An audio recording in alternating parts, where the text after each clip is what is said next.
Assalamualaikum warahmatullahi wabarakatuh. Perkenalkan, nama saya Rafraiz Tuhajukruf dari kelas LC80, NIM saya 280 252 7715. Di sini saya akan membahas tentang social computing. Ada 6 topik yang saya akan bahas pada PPT kali ini. Yang pertama ada 6Web 2.0 Tools. Dalam 6Web 2.0 Tools, yang pertama ada tagging. Tagging adalah proses penandaan dengan kata kunci atau istilah tertentu untuk mendeskripsikan suatu informasi. Contoh, blog, gambar, artikel, atau video. Tag ini mempermudah pengelompokan dan pencarian informasi terkait. Yang kedua, Really Simple Syndication atau disebut juga dengan RSS. RSS adalah fitur web 2.0 yang memungkinkan penggunaan untuk menerima informasi yang diinginkan, informasi yang telah disesuaikan secara otomatis tanpa perlu mengakses ribuan situs web secara manual. Yang ketiga ada blogs and blogging.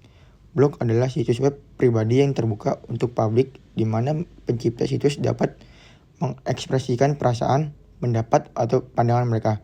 Blogging mengacu pada aktivitas menulis dan mempublikasikan konten di blog. Selanjutnya, yang keempat ada media sharing platform.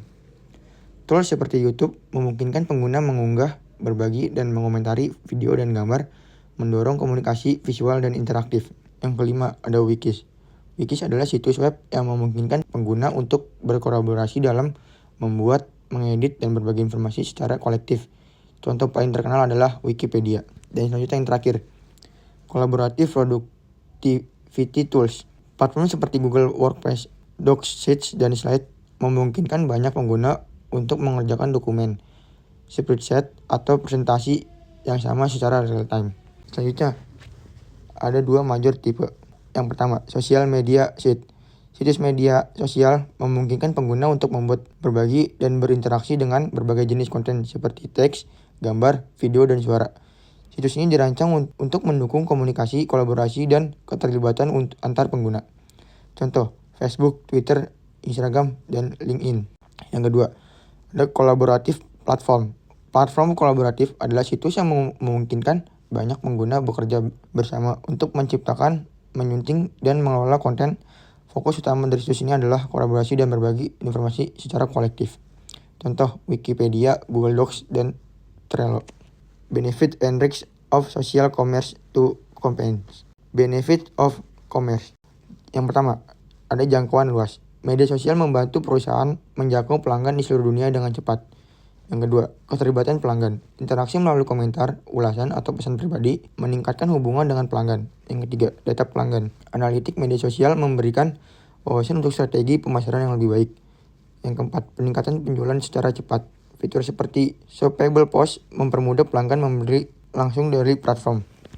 Yang terakhir, efisiensi biaya pemasaran. Promosi lebih hemat biaya dan bisa langsung menyasar target yang tepat. Risks of social commerce. Yang pertama ada privasi dan keamanan. Data pelanggan dapat disalahgunakan atau diretas, merusak kepercayaan. Yang kedua ada reputasi rentan terhadap ulasan negatif. Ulasan buruk atau kesalahan kecil dapat menyebar dengan cepat, mempengaruhi citra perusahaan. Yang ketiga ada ketergantungan pada platform pihak ketiga. Ulasan negatif atau komentar buruk dapat tersebar dengan cepat di media sosial, memengaruhi citra perusahaan secara signifikan. Yang keempat ada persaingan. Banyaknya pesaing membuat perhatian pelanggan sulit didapat. Yang terakhir ada kesalahan komunikasi atau konten. Unggahan konten yang salah atau respon buruk dapat memicu krisis komunikasi. Yang ketiga ada identify the methods used for shopping socially. Yang pertama, rating, review, and recommend. Pelanggan mencari tahu produk terbaik, merek, penjual, atau harga lewat ulasan, penilaian, dan rekomendasi dari orang lain. Yang kedua, ada shopping community dan clubs. Komunitas belanja yang menawarkan diskon besar untuk merek-merek mewah kepada anggota mereka dalam waktu terbatas. Biasanya diumumkan lewat email. Yang ketiga ada grup shopping. Penawaran diskon besar atau promo khusus dalam waktu singkat biasanya menarik lebih banyak orang untuk membeli bersama, seperti flash sales. Yang terakhir ada social marketplace and direct sales. Platform online yang memanfaatkan media sosial untuk memperkenalkan, membeli, dan menjual produk serta membantu anggota memasarkan produk mereka sendiri.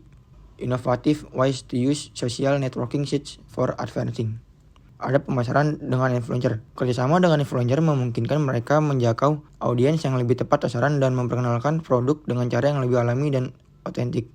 Selanjutnya ada konten buatan pengguna atau UGC. Promosi yang mendorong pengguna untuk membuat dan membagikan konten terkait produk meningkatkan keterlibatan serta memperluas jangkauan merek secara organik.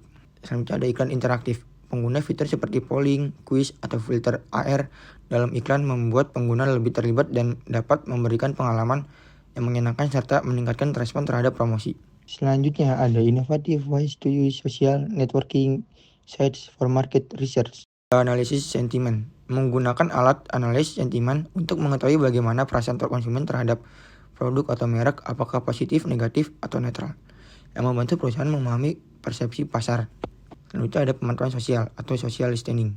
Pemantauan percakapan di media sosial untuk mendapatkan wawasan tentang tren yang sedang berkembang, masalah yang dihadapi konsumen, serta langkah-langkah kompetitor. Yang terakhir ada ulasan and feedback pengguna. Mengumpulkan umpan balik langsung dari pengguna di media sosial memungkinkan perusahaan untuk memahami kelebihan dan kekurangan produk mereka, serta menentukan langkah perbaikan. Describe how social computing improve customer service. Social computing meningkatkan layanan pelanggan dengan memungkinkan interaksi langsung dan cepat melalui media sosial, yang memungkinkan perusahaan merespon pertanyaan atau masalah secara real time. Data dari media sosial juga membantu perusahaan memberikan layanan yang lebih personal dan sesuai dengan kebutuhan pelanggan. Selain itu, platform seperti forum atau grup memungkinkan pelanggan saling membantu mengurangi beban tim layanan pelanggan. Pemantauan percakapan di media sosial juga membantu perusahaan mendeteksi masalah dan meresponnya lebih cepat. Selain itu, konten seperti tutorial atau FAQ memungkinkan pelanggan menyelesaikan masalah mereka sendiri tanpa perlu menghubungi layanan pelanggan. Yang terakhir ada discuss different ways in which human resource manager make use of social computing. Ada 4. Nomor tanda recruiting. Manajer SDM menggunakan media sosial seperti LinkedIn, Facebook, dan Twitter untuk mencari calon karyawan. Mereka dapat memposting lowongan pekerjaan, mencari kandidat yang sesuai, dan melihat profil online untuk menemukan orang yang tepat. Yang kedua ada onboarding. Alat seperti portal karyawan dan jaringan sosial internal digunakan untuk mempermudah proses onboarding. Karyawan baru bisa mengakses materi pelatihan, berkenalan dengan rekan kerja, dan memahami budaya perusahaan secara virtual. Yang ketiga ada employee development. Manajer SDM memanfaatkan social computing untuk mendukung pengembangan karyawan melalui komunitas online, webinar, dan platform e-learning yang memungkinkan karyawan belajar dan berbagi pengetahuan. Yang terakhir, finding a job. Pencari kerja menggunakan media sosial seperti LinkedIn dan situs lowongan pekerjaan untuk mencari informasi tentang peluang kerja, meneliti perusahaan, dan berhubungan dengan profesional SDM. Sekian presentasi dari saya. Terima kasih.